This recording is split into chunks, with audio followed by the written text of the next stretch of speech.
Good morning, YouTube. I'd like to take the opportunity this morning to talk to you, once again, a little shallow tabletop review of the Remington TAC 14. This came out shortly after the Mossberg shockwave. They're very, very similar firearms. This one is 12 gauge.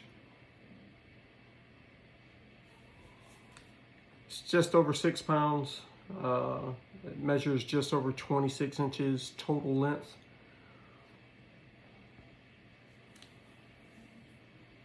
Very nice option to have as a truck gun, vehicle weapon. Something sit beside your bed. Something that's easily accessible to you in the house. I personally believe that shotguns are one of the best home defense weapons you can own. Several reasons for that.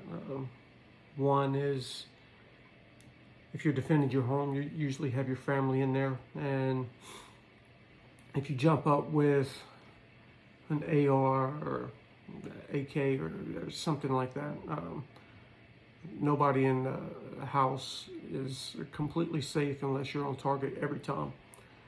If you're coming up out of a sleep, it's dark, there are so many factors against you that if you start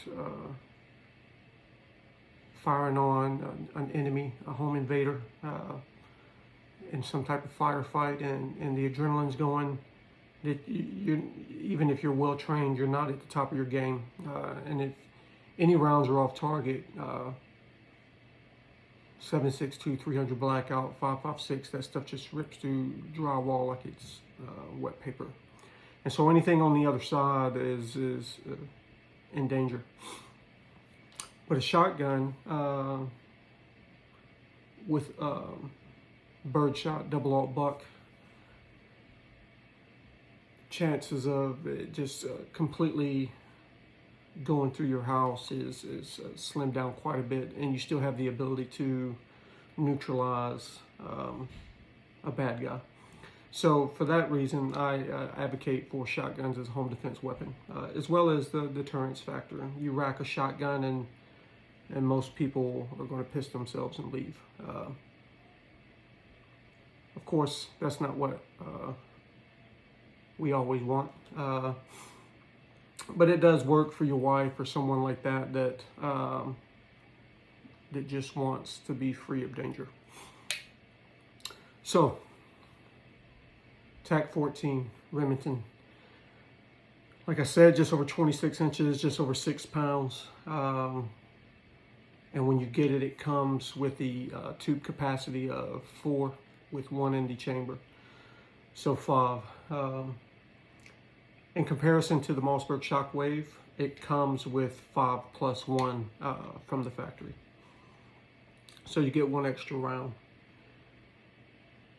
There's a reason I went with the Remington over the Mossberg.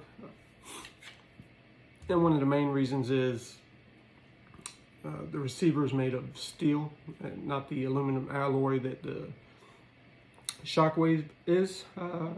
Doesn't make a huge difference. Chances of you damaging, bending to the point of inoperability of the aluminum one is slim to none. But I like the feel of a Remington over a Mossberg. Even I have a Mossberg 500 as well as a Remington 870, and the 870 just feels far more solid to me. And this does as well over the shockwave. This weapon also comes with the Magpul furniture on the front end, where the Mossberg comes with the standard Mossberg grip. It comes with the Raptor grip handle. The shockwave has something very similar. But the second reason, main reason I purchased or chose the Remington over the Mossberg is safety location. The Mossberg safety location is right here on the top of the receiver, where the Remington is down here by or on your trigger guard beside your trigger. When you choke up on this weapon, and you will, because it gets rowdy, the safety here can bite into your hand quite a bit. And I've had that happen before with a Mossberg. And because of that, it's just another reason why I like Remingtons. This particular weapon I have here, I did a few modifications to it, upgrades. One is I got a GG&G side saddle. It holds 6. It's very easy to install. Very quality product. It is made of metal as well. And on the inside it comes with a rubber coating so it doesn't mar your receiver when you mount it. And all you do is pop out your 2 pins here, one at a time. You install the supplied hardware and just bolt it in. It's an easy 5 to 10 minute modification. And it also has a cutout on the side so you can still see your serial number of your weapon.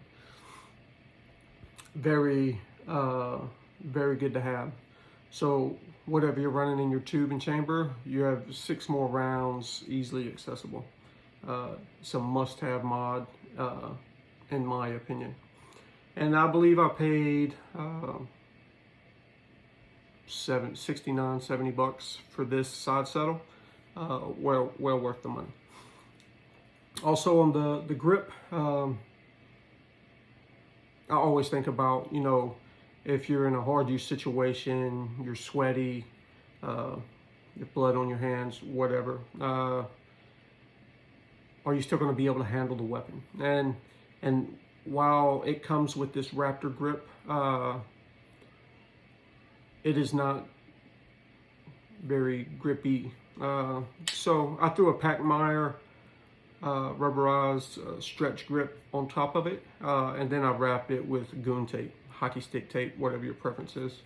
And now it feels very good in the hand, and it does not jump or want to jump out of your hand nowhere near as much as it does without this modification. I also put a Wilson Combat tube extension on it. It's a +1. It comes with the extension, it comes with a washer, it comes with a high-vis follower, as well as the spring you'll need to install it. Very easy install as well. The only problem you have is on the inside here on your factory tube, there's 2 indentions. And with these indentions present, it's when you try to install a +1, your follower won't make it past these indentions, so you have to do something about it. Some people just drill a hole straight through them and remove the indentions, and you're left with a hole on each side of your tube. It works very well. It's no real problem, and it's hidden, so chances of you getting a lot of dirt and stuff in the tube as a result of those holes are minimal. But if you're out and it's wet outside, you're training in the rain, or you're caught in the rain, and your weapon gets wet, it definitely leaves something to be desired. You can get water in your tube, it causes a lot of rust, it reduces the lifespan of your weapon, things of that nature. And because of that, I bought this this little tool that you just tap down into the end of the tube, and it pushes those indentions out. And it's easy. It takes 3 or 4 minutes. And so I did that so I wouldn't have to drill the holes in the tube, and the supplied spring works perfectly, cycles perfectly. And so now I have 5-in-1, just like the stock Mossberg shockwave, and it's a much more usable, user-friendly weapon with the simple mods that I've installed.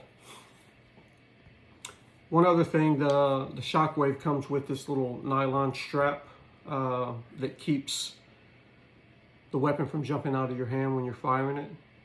And if you've ever fired one of these, it will jump out of your hand, even with birdshot. And so if you're shooting any type of buckshot or slugs, after a few rounds, you're going to have a hard time holding on to it. So that strap does help a lot. And I have seen modifications where people take and they drill holes right here on these lips, two side-by-side holes, and then they install a strap as well, or they just braid some 550 in there, and it helps you hold. I do plan on doing that. I haven't done it yet. I haven't really needed to. I've put probably 200 shells through this, and it's very fun to shoot. But those 2 3/4 inch birdshot and buckshot will wear on you quickly. And because of that, I bought me some of these Agia mini shells. These are very fun to shoot. And with this extension, your TAC 14 will now hold 8 of these plus 1 in the chamber. So you have 9 of these. They're very, very accurate, very fun to shoot. Nowhere near as much kick. I let my daughters shoot it, put some rounds through it. Much more enjoyable than just the birdshot. And depending on how you shoot it, like I said, it can be very accurate. If you hip shoot it, it takes some training to kind of gauge where you're going. But if you like really choke up on it, it's very, very accurate. You can put rounds on target very easily. So I do recommend TAC 14. I've seen these things listed for as low as 325 bucks. And you can get them up to 450 at some places. But for the price, this is an amazing tool to have. Something great to keep in the house or in your vehicle. And I highly recommend. Thank you, YouTube.